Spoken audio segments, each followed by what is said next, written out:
আসসালামু আলাইকুম এভরিওয়ান, কেমন আছেন সবাই? আজকে অনার্স চতুর্থ বর্ষের বাংলা বিভাগের অনুবাদে চিরায়ত সাহিত্য থেকে সফোক্লিসের ইডিপাস নাটকটার একদম চরিত্র বিশ্লেষণ থেকে শুরু করে আলোচনার যে মূল কাহিনী, মানে যেটুকু না শুনলেই নয়, এবং চরিত্রগুলায় কার কী ভূমিকা ছিল প্রত্যেকটা চরিত্র বিশ্লেষণ সহ এই নাটকের পুরো নাটকটার একদম সারাংশ, যেটুকু শুনলেই পরীক্ষাতে যে কোনো প্রশ্ন আসলেই উত্তর করা সম্ভব। তো চলুন এই ইডিপাস নাটকের সারাংশটুকু এবং চরিত্র বিশ্লেষণটুকু শুনে নেওয়া যাক। ইডিপাস এ নাটকের কেন্দ্রীয় চরিত্র বা মূল চরিত্র, সে থিবসের রাজা। জোকাসটা হচ্ছে ইডিপাসের স্ত্রী এবং প্রকৃত মা। ইডিপাস জোকাসটাকে বিয়ে করে, এটা একটা ভবিষ্যৎবাণী ছিল, কিন্তু জোকাসটা ইডিপাসের প্রকৃত মা। এই কাহিনীটা আমরা মূল সারসংক্ষেপে শুনতে পারবো। আর ইডিপাসের পিতা হচ্ছে লেয়াস। ক্রেয়ন হচ্ছে জোকাসটার ভাই এবং ইডিপাস মরে যাওয়ার পরে পরবর্তীতে থিবসের শাসক হয় তিনি। আর তেরেসিয়াস হচ্ছে একজন ভবিষ্যৎ বক্তা। সে কি ভবিষ্যৎবাণী করেছিল তা আমরা মূল সারসংক্ষেপে জেনে যাব, এবং তার ভবিষ্যৎবাণী অনুযায়ী ইডিপাস যে তার মা জোকাসটাকে বিবাহ করেছে সেই বিষয়টা আমরা জানবো সেখানে। শুধু এখানে চরিত্র বিশ্লেষণটা তোমরা মনোযোগ দিয়ে শুনে নাও। পলিবাস হচ্ছে ইডিপাসের পালক পিতা এবং করিন্থনের রাজা। মেরোপি হচ্ছে ইডিপাসের পালক মা এবং করিন্থনের রানী বা পলিবাসের স্ত্রী।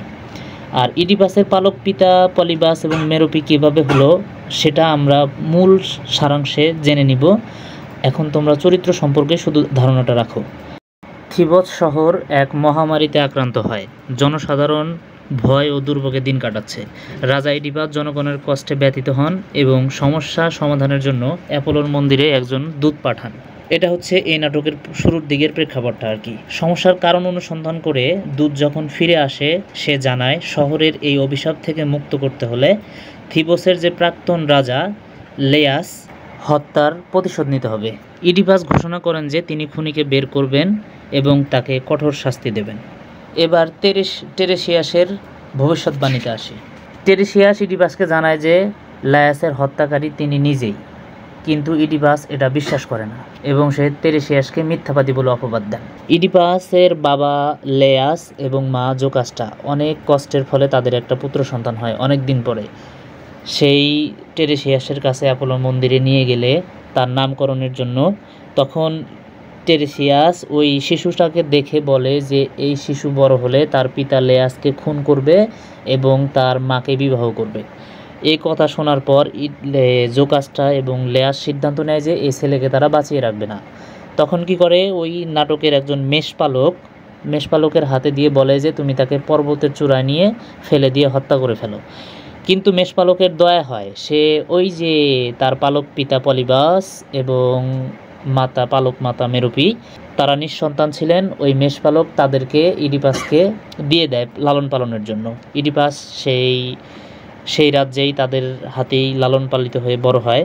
এক সময় সে সেখানকার যুবরাজ হিসেবে বেড়ে ওঠে, কিন্তু কোনো একটা কারণে সেই রাজ্য থেকে ইডিপাস চলে আসে এবং পথিমধ্যে সে ওই করিন্থন থেকে থিবসে প্রবেশ করার সময় তার বাবা লেয়াসকে হত্যা করে ফেলে এবং ওই থিবসে আসার পর ঘটনাক্রমে তার মা জোকাসটাকে বিবাহ করে ফেলে এবং তাদের ঘরে সন্তানও হয়।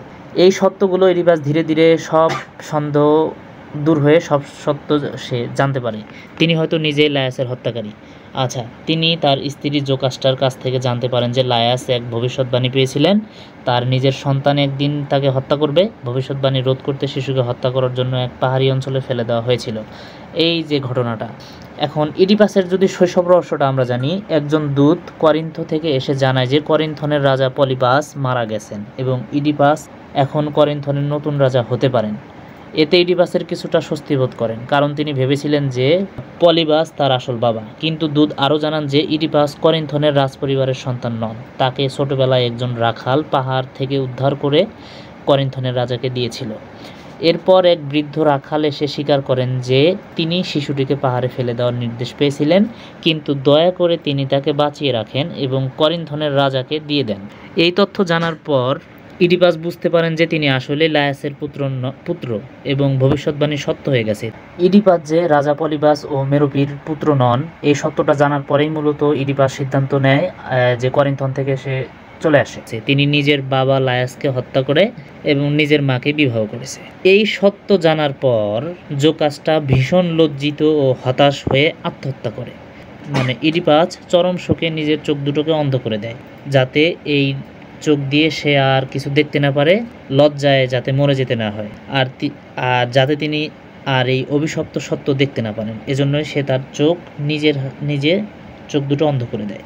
পরিশেষে ইডিপাস থিবসের রাজ সিংহাসন ছেড়ে দেন এবং তার স্ত্রীর ভাই, ওই যে ক্রেওন বলেছিলাম পরবর্তীতে করিন্থনের দায়িত্বভার গ্রহণ করে, সেই ক্রেওন নতুন রাজা হন। ইডিপাস নিজেকে নির্বাসিত করে চলে যান, কারণ তিনি বুঝতে পারেন যে তার নিয়তি কেউ বদলাতে পারবে না।